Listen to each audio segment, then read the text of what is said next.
"Get used the owner right now," Dad yelled at the country club. "She doesn't belong here." Added, "Remove her immediately." I stood quietly. The manager smiled. "Ma'am, how would you like to handle your family's membership?" Their faces dropped. But let me back up. Because the look on my father's face in that moment, the exact second he realized what he'd done, made every single year of their dismissal worth it. My name is Victoria Hayes, and for 28 years my family treated me like I was invisible. Not because I was a failure. Because I wasn't the right kind of success. My older brother Marcus graduated from Yale Law. Partner at a prestigious firm by 32. My younger sister Olivia married a cardiac surgeon and became a socialite. Country club galas. Charity boards. The works. Me. I went to state school. Studied hospitality management. Service industry, my mother would say with that particular tone that made it sound like a communicable disease. "Victoria's always been simple," she'd explain to her friends at their tennis matches. "Not everyone can be ambitious." My father was worse. He'd introduce Marcus as "my son the attorney," and Olivia as "my daughter married to Dr. Richardson." When it came to me, and this is Victoria. She works in hotels. The pause before hotels always lasted just long enough to be insulting. They weren't entirely wrong about the hotels part. I did work in hotels. I just failed to mention that I owned 12 of them. It started when I was 23, fresh out of college with a hospitality degree everyone mocked. I was working the front desk at a boutique hotel in Charleston when the owner, Margaret Chin, took an interest in me. She was 72, sharp as a tack, and had built a small empire of luxury properties across the Southeast. "You see things," she told me one evening after I'd handled a particularly difficult guest situation. "Most people in this industry just process problems. You solve them before they become problems." Margaret became my mentor. For 3 years she taught me everything. Not just hotel management but real estate acquisition, property development, market analysis, luxury brand positioning. When she was ready to retire, she offered me a partnership opportunity. "I'm selling 3 of my properties," she said. "You can't afford to buy them outright. But I'll hold the note at favorable terms if you can prove you can run them profitably." I took every penny I'd saved. I worked 18-hour days. I lived in a studio apartment and drove a 12-year-old Honda. And 18 months later, I'd not only made the properties profitable, I'd increased their revenue by 43%. Margaret sold me 2 more properties. Then she introduced me to her network. Other boutique hotel owners looking to retire, small luxury properties in need of better management, historic buildings perfect for conversion. By 26 I owned 6 properties. By 28 I had 12, including the Crown Pines Country Club, the most exclusive club in Charleston, where my family had been members for 15 years. They had no idea I'd purchased it 8 months ago. Why would they? We barely spoke. I wasn't invited to family dinners unless it was a major holiday. I wasn't included in the family vacation planning.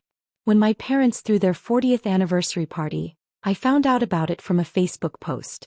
"We thought you'd be working," my mother said when I called to ask why I hadn't received an invitation. "The thing about being underestimated is that it gives you time. Time to build. Time to strategize. Time to watch your family from a comfortable distance while they continued to dismiss you as irrelevant." I wasn't hiding my success. I was simply never asked. My business card said, "Hayes Hospitality Group, Principal Owner." My LinkedIn profile listed all 12 properties. I'd been featured in Charleston Business Monthly and Southeast Hospitality Review. But my family didn't read those publications.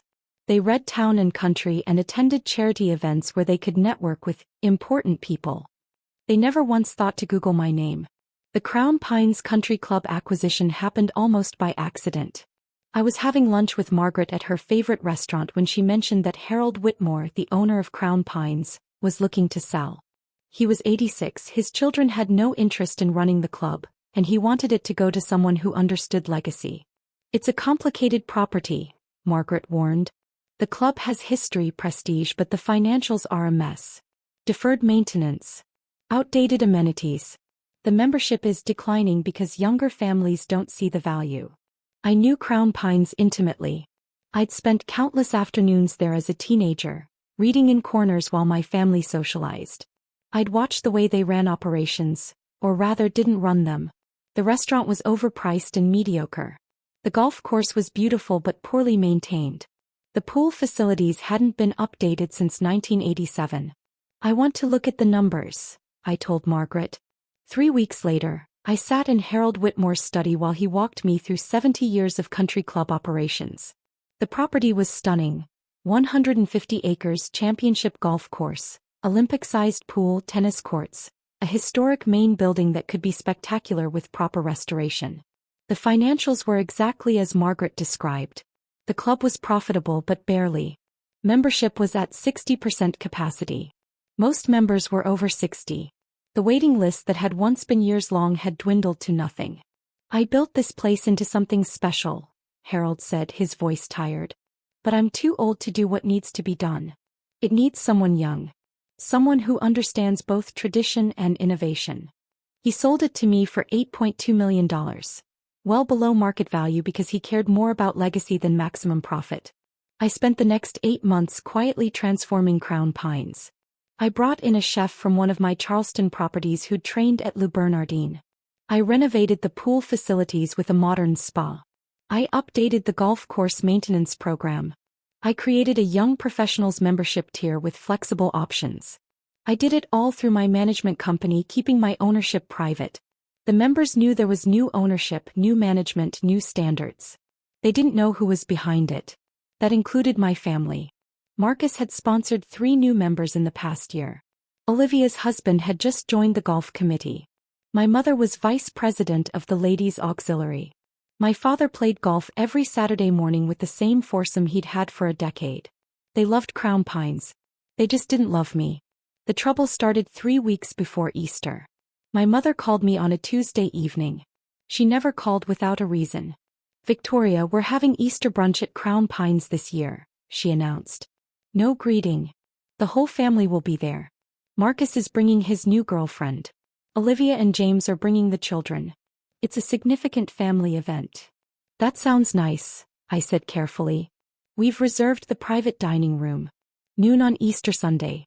Try to dress appropriately. The club has standards." The implication was clear.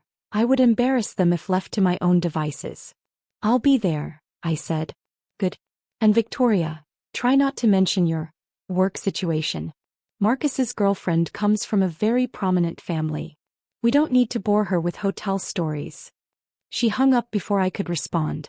I sat in my office, the corner office on the top floor of my newest property, a restored historic building in downtown Charleston, and stared at my phone. My assistant James knocked on the door frame. "Everything okay?"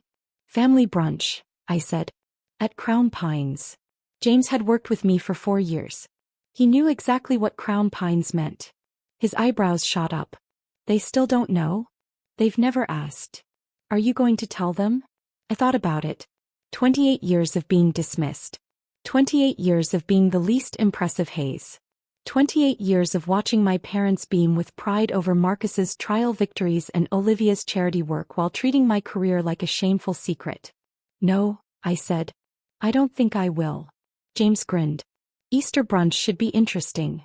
I spent the next 3 weeks preparing for Easter brunch the way I prepared for any major business event, with strategic planning and attention to detail. I coordinated with Daniel Martinez, the Crown Pines general manager I'd hired from a 5-star property in Savannah. Daniel was brilliant, calm, professional, and absolutely unflappable. "Your family has no idea?" he asked when I briefed him on the situation. "None whatsoever. And you want to handle this?" "Carefully," I said. "I'm not trying to humiliate them. But if they create a situation, I want you to be prepared." Daniel nodded slowly. "Understood. I'll make sure the staff knows to loop me in immediately if there's any issue involving your party." I also reached out to Margaret, who'd become not just my mentor but one of my closest friends. "They're going to lose their minds," she said, delighted. "I wish I could be there to see it." "You'll get the full report," I promised. Easter Sunday arrived warm and beautiful. I dressed carefully, a cream silk blouse, tailored navy slacks, understated gold jewelry. Elegant but not flashy. Professional but not formal. My mother would still find something to criticize. I arrived at Crown Pines at 11:45. The property looked spectacular. The gardens were in full spring bloom, the main building gleamed in the sunlight, valets moved efficiently through the parking area. Pride swelled in my chest. This was mine. I'd built this. The hostess greeted me warmly. She knew exactly who I was, though her professionalism kept it subtle. "Miss Hayes, your family's party is in the Magnolia Room. Shall I show you?" "I know the way. Thank you, Claire." I walked through the main dining room, nodding to the Sunday brunch guests. Through the windows I could see the golf course where foursomes were finishing their morning rounds. The restaurant hummed with conversation and the gentle clink of silverware. The Magnolia Room was Crown Pine's most prestigious private dining space. Floor-to-ceiling windows overlooking the 18th hole, crystal chandeliers, seating for 24. My family was already there. Marcus stood near the windows with a tall blonde woman who had to be the new girlfriend. Olivia sat at the table with her husband James and their 2 children. My parents held court at the head of the table, greeting arriving guests. Because of course it wasn't just immediate family. My Aunt Patricia was there, Uncle Richard, my mother's tennis partner Susan and her husband. I hesitated in the doorway.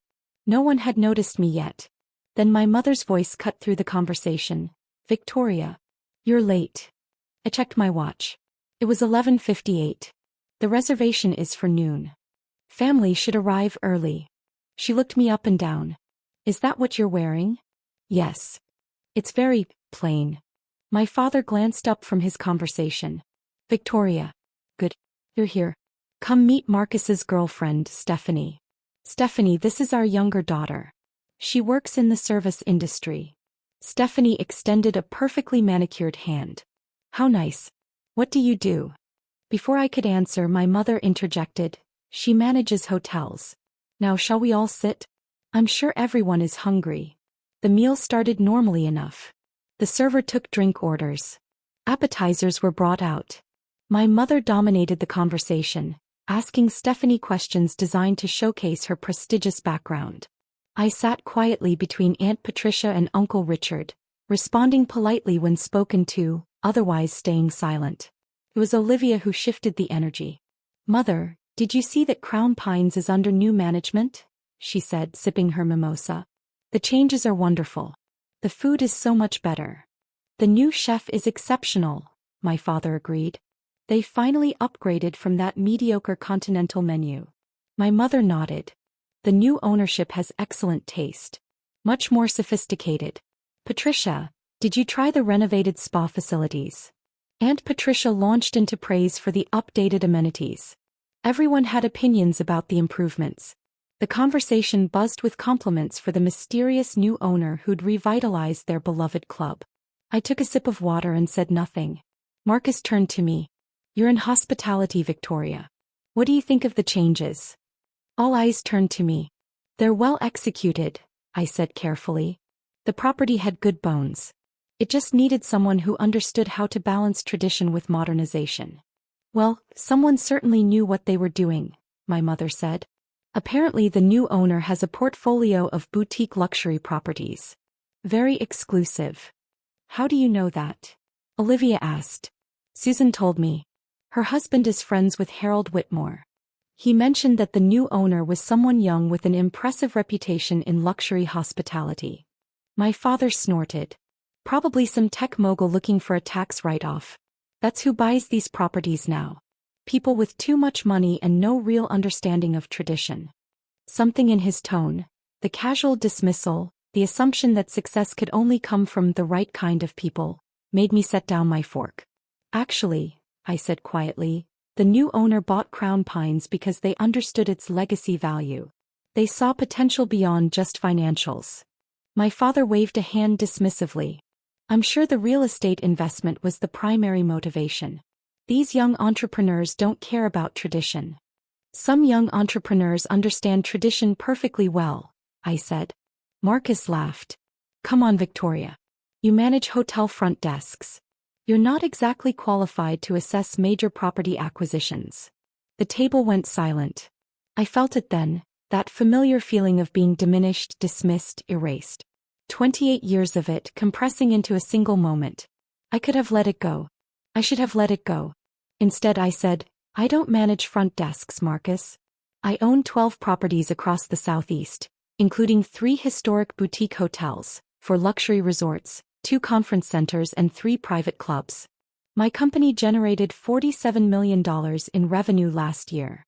The silence deepened. My mother laughed. A sharp, disbelieving sound. Victoria, that's absurd. Why would you make up something like that? I'm not making it up. You went to state school, my father said flatly. You've worked in hotels for what, 6 years? You expect us to believe you own a $47 million company. I don't expect you to believe anything. I'm telling you a fact. Olivia shook her head. This is embarrassing, Victoria. We have guests. I'm not embarrassed, I said. I'm successful. There's a difference. Marcus leaned forward. Okay, let's say you're telling the truth, which you're not, but let's pretend. Where did you get the capital for 12 properties? That's millions in acquisition costs alone. I started with 1 property, a partnership with my mentor. I proved I could run it profitably. He sold me 2 more. I leveraged those to acquire others. It's called building a business, Marcus. Some of us do it without family money or Yale connections. My father's face was turning red. This is ridiculous. You're a hotel clerk making up fantasies. I'm the principal owner of Hayes Hospitality Group. You can Google it. We've been featured in Charleston Business Monthly, Southeast Hospitality Review, and Luxury Property Management magazine. My mother stood up abruptly. That's enough. I don't know what's gotten into you, but I will not have you disrupt this family event with absurd lies. They're not lies. Then prove it, Marcus challenged. If you're so successful, prove it right now. I pulled out my phone. Pulled up my company website. The homepage featured a photo of me in front of my downtown Charleston property, along with a Forbes profile that had run 6 months ago. 30 under 30, Victoria Hayes builds boutique hospitality empire. I passed the phone to Marcus. He stared at it. Frilled. His face went pale. This is real? Yes. He passed the phone to my father. Then to my mother. It made its way around the table. The silence was deafening. Why didn't you tell us? My mother finally whispered. You never asked. In 28 years, not once did you ask about my work beyond finding ways to diminish it. You assumed. You decided I was a failure because I didn't follow the path you valued. So I built something you couldn't even see. My father slammed his hand on the table. This is unacceptable. You let us think you deliberately misled. I misled no one. I told you I worked in hotels. I do. You chose to interpret that as failure. This is absurd, my father said, his voice rising. You cannot speak to your parents this way. I want to speak to the owner of this establishment immediately. We're being insulted by our own daughter in what's supposed to be a prestigious club. I want to speak to whoever's in charge. Now. I'm calling the manager, my mother announced, already pulling out her phone. This behavior is completely unacceptable. We're members here. We shouldn't have to tolerate. Get us the owner right now, my father yelled toward the door where our server had just entered with entrees. She doesn't belong here. I stood up quietly. My mother turned to me. Sit down, Victoria. You've caused enough disruption. I don't think so. Remove her immediately, my mother demanded. The server looked panicked. I'll get the manager. Do that, my father said coldly. I stayed standing. Calm, quiet. 30 seconds later, Daniel Martinez entered the Magnolia room. Impeccably dressed, completely professional, moving with the confident authority of someone who knew exactly how to handle any situation. Good afternoon, he said smoothly. I understand there's a concern? Yes, my father said, standing to his full height. We are longtime members of this club. My daughter, he gestured at me, has created an extremely disruptive scene. We want her removed from the premises. And frankly, we're questioning the standards of this establishment if this is the kind of behavior you allow. Daniel's expression didn't change. I see. And Ms. Hayes has been disruptive how? She's making absurd claims about owning properties, disrupting our family meal with lies and fantasies. It's completely unacceptable. I understand your frustration, Daniel said calmly. He turned to me. Ms. Hayes. Our eyes met. I said nothing. Daniel turned back to my father. Sir, I need to clarify something. Are you requesting that we remove Ms. Victoria Hayes from Crown Pines Country Club? Yes. Immediately. I see. Daniel paused. Then he smiled just slightly. Ma'am, how would you like to handle your family's membership? The room froze. My father's face went from red to white. What did you just say? Daniel's voice remained perfectly professional.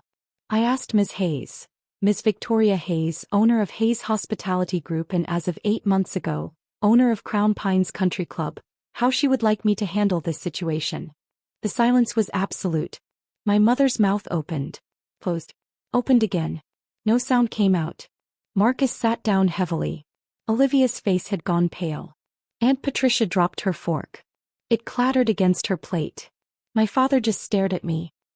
You own Crown Pines, I said quietly. Yes. I bought it from Harold Whitmore last July. I've spent the last 8 months renovating it, improving operations, upgrading amenities. Everything you've been praising all morning? I did that. That's impossible, my mother whispered. It's very possible. And very real. Daniel remained standing near the door, waiting for my instructions with perfect professional courtesy. Daniel, I said, my voice steady, please have the membership contracts for Mr. and Mrs. Hayes brought to me. I'd like to review their standing. Immediately, ma'am. He stepped out. My father found his voice. Victoria, surely we can discuss this. This is a misunderstanding. We didn't know. You didn't know because you never asked. For 28 years you never asked. You just assumed. We're family, my mother said desperately. You can't seriously. I can seriously review whether Crown Pines is the right fit for members who create disruptive scenes in private dining rooms, make demands to remove other guests and generally fail to maintain the standards we expect. Marcus leaned forward. Victoria, come on. Dad was just upset. He didn't understand the situation. He understood perfectly. I was embarrassing him. Just like I've apparently been embarrassing all of you for my entire adult life. Daniel returned with a file. The membership contracts, Ms. Hayes. I took them. Didn't open them. Just held them. I need to think about this, I said. About whether Crown Pines remains the right environment for our family. In the meantime, please complete serving our meal. And Daniel, put today's brunch on my personal account. My family's guests are, of course, welcome to enjoy their meal. Of course, ma'am. Will there be anything else? That's all. Thank you. He withdrew. I sat back down. Placed my napkin back in my lap. Picked up my fork. The sea base looks excellent, I said calmly. The chef sourced it locally. Sustainable fishing practices were very important in our vendor selection process. No one moved. No one spoke. I took a bite. It was perfectly prepared. The rest of the brunch was torture, at least for everyone else. I ate my meal calmly. Answered polite questions from Aunt Patricia about property management. Smiled at Olivia's children when they asked about the pool. My parents said nothing. Marcus kept starting sentences and stopping. Stephanie looked like she wanted to disappear into the floor. When dessert was served, my mother finally spoke. Victoria, we should talk. Privately. We're talking now. About your position here. And our membership. I said I need to think about it. But surely you wouldn't actually terminate your membership? I don't know, Mother. Would you have removed me from the premises if you'd had the authority? She had no answer. Coffee was served. The children became restless. Olivia made excuses about nap time and gathered her family to leave. Marcus and Stephanie followed shortly after. That left my parents, Aunt Patricia and Uncle Richard and Susan with her husband. My father cleared his throat. Victoria, I think we all owe you an apology. Do you? We clearly underestimated your achievements. You dismissed them without ever knowing what they were. That's not fair, my mother protested. You never told us. You let us think. I told you I worked in hotels. That's true. I told you I was in hospitality management. Also true. You decided those weren't impressive enough to warrant further questions. You could have corrected us, my father said. Why? So you could find new ways to diminish it? You've spent my entire life treating my choices as inferior to Marcus's law career and Olivia's society marriage. When did I owe you information you never valued enough to ask about? Aunt Patricia stood abruptly. I think Richard and I should go. This seems like a family conversation. They left. So did Susan and her husband. My parents sat across from me in the now empty private dining room. What do you want from us? My mother finally asked. Nothing. That can't be true. It's completely true. I don't want apologies you don't mean. I don't want sudden interest in my life now that you know I'm successful. I don't need your approval or your pride or your acceptance. I built everything I have without any of those things. You're our daughter, my father said. Am I? Because for most of my life I felt more like an embarrassment you had to explain. The silence stretched. Your membership is paid through the end of the year, I said finally. After that you'll need to reapply like any other member. The standards have changed. We're looking for members who value community, respect, and genuine connection to Crown Pines. Not just social status. Victoria. I stood. I have work to do. Thank you for coming to Easter brunch. I hope you enjoyed the meal. I walked out of the Magnolia room with my head high, leaving my parents sitting in stunned silence. Daniel was waiting in the hallway. How are you holding up? Surprisingly well, actually. That was the most professional power move I've ever witnessed. I smiled. Years of practice at staying calm while being insulted. For what it's worth, ma'am, you were magnificent. The next morning I woke up to 17 missed calls and 23 text messages. Marcus, we need to talk. This is ridiculous. Olivia, I can't believe you do this to the family.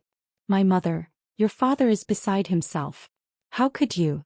I deleted them all without responding. Instead, I went to my office and dove into work.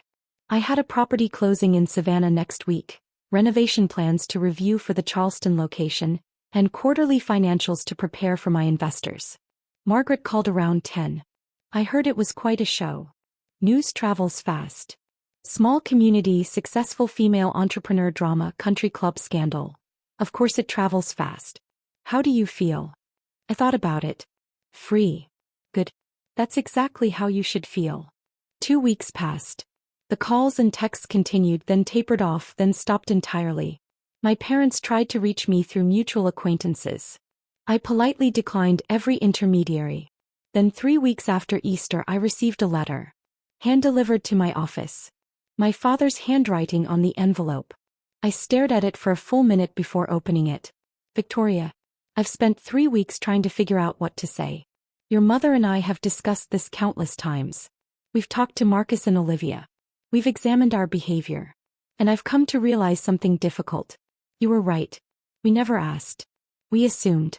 We decided who you were without ever giving you the chance to show us. We took the most reductive interpretation of your career and used it to justify treating you as less than your siblings. I can't apologize enough. But I know apologies aren't what you need from us. You've built something extraordinary without our support, approval, or acknowledgement. You don't need us to validate what you've accomplished. What I can offer is different behavior. We would like, if you're willing, to start over. Not as parents who think they know you, but as people who would like to get to know the daughter we never took the time to understand. We understand if you're not interested. We've earned that. But if you are, your mother and I would like to take you to dinner. Not at Crown Pines. Maybe that restaurant you mentioned once. The one you renovated downtown? We'd like to see what you've built. No expectations. No demands. Just an invitation. Love, Dad. I read it 3 times. Then I picked up my phone and texted my father. Thursday, 7 p.m. Make a reservation for 3 under your name. His response came immediately. Thank you. Thursday evening I arrived at the Ashford, my crown jewel property, a historic building I'd converted into a luxury boutique hotel with a Michelin-recommended restaurant. My parents were already there, looking uncertain and out of place in a way I'd never seen before. We sat, ordered, made awkward small talk. Then my father said, "Tell us about this place. How you acquired it. What the renovation process was like." And for the first time in 28 years they listened. Really listened. My mother asked questions about my design choices. My father wanted to understand the financial structure. They looked at photos of my other properties. They read the Forbes article. They Googled my company and spent 20 minutes scrolling through the website. "I can't believe we missed all of this," my mother said quietly. "You weren't looking." No. We weren't. The dinner lasted 3 hours. It It wasn't perfect. Years of dismissal don't disappear over one meal. But it was a start. As we were leaving, my father paused. Will you consider reinstating our membership at Crown Pines? I thought about it. Reapply in 6 months. Go through the proper channels. If your application meets our standards, we'll consider it. That's fair. I think so. My mother hugged me, awkwardly, unpracticed but genuine. We're proud of you. I know we have no right to say that now, but we are. Thank you. I drove back to my downtown apartment, the penthouse suite in the Ashford that I'd designed myself, and stood on the balcony overlooking Charleston. My phone buzzed. A text from Margaret. How was dinner? I typed back. Different. Maybe good. That's all we can ask for. Growth. I smiled and put my phone away. Below me the city lights sparkled. Somewhere out there were 12 properties carrying my name, my vision, my legacy. I'd built an empire while my family thought I was checking in hotel guests. I'd proved nothing to them. I'd proved everything to myself. And that, ultimately, was all that mattered. The next morning, I had a meeting with a seller in Asheville about a historic mountain resort. The property had good bones, needed vision, could be spectacular in the right hands. I was already sketching renovation plans. After all, I had an empire to build. With or without my family's approval. But maybe, just maybe, with their respect. Finally, he thought. Based on no medical evidence, no expert consultation, no documentation. You thought. And based on that thought, you physically ripped medical equipment from her body. The jury deliberated for 2 hours. Guilty on all counts. Marcus was sentenced to 18 months in prison, 3 years probation, 500 hours of community service at a cardiac rehabilitation center, mandatory anger management and addiction counseling, and restitution for all my medical costs. $47,000. But the sentencing wasn't the end. The judge addressed my family directly. Several of them had attended the trial, sitting behind Marcus, glaring at me. I want to address the family members in this courtroom, Judge Reynolds said. I've watched you throughout this trial. I've seen your reactions to the evidence. I've read the text messages and emails that were submitted showing your attempts to pressure Ms. Chin into dropping charges. And I'm appalled. She looked directly at my parents.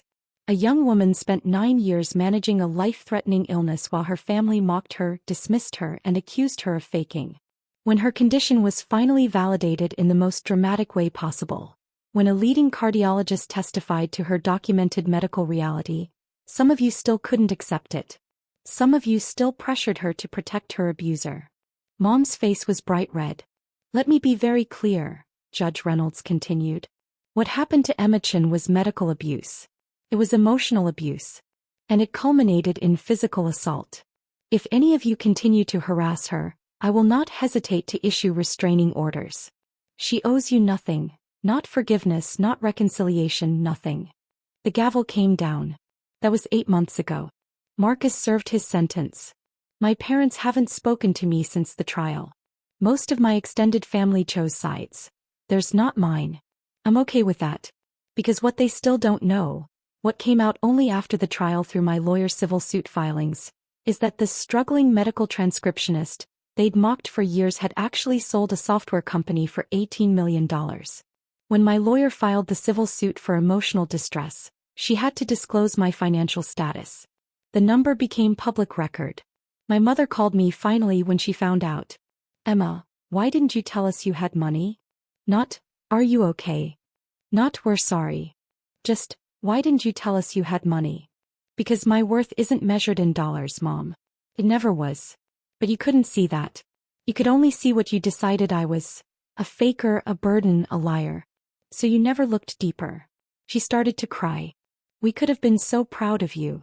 You could have been proud of me for surviving a life-threatening illness with grace and determination. You could have been proud of me for building a career despite my limitations.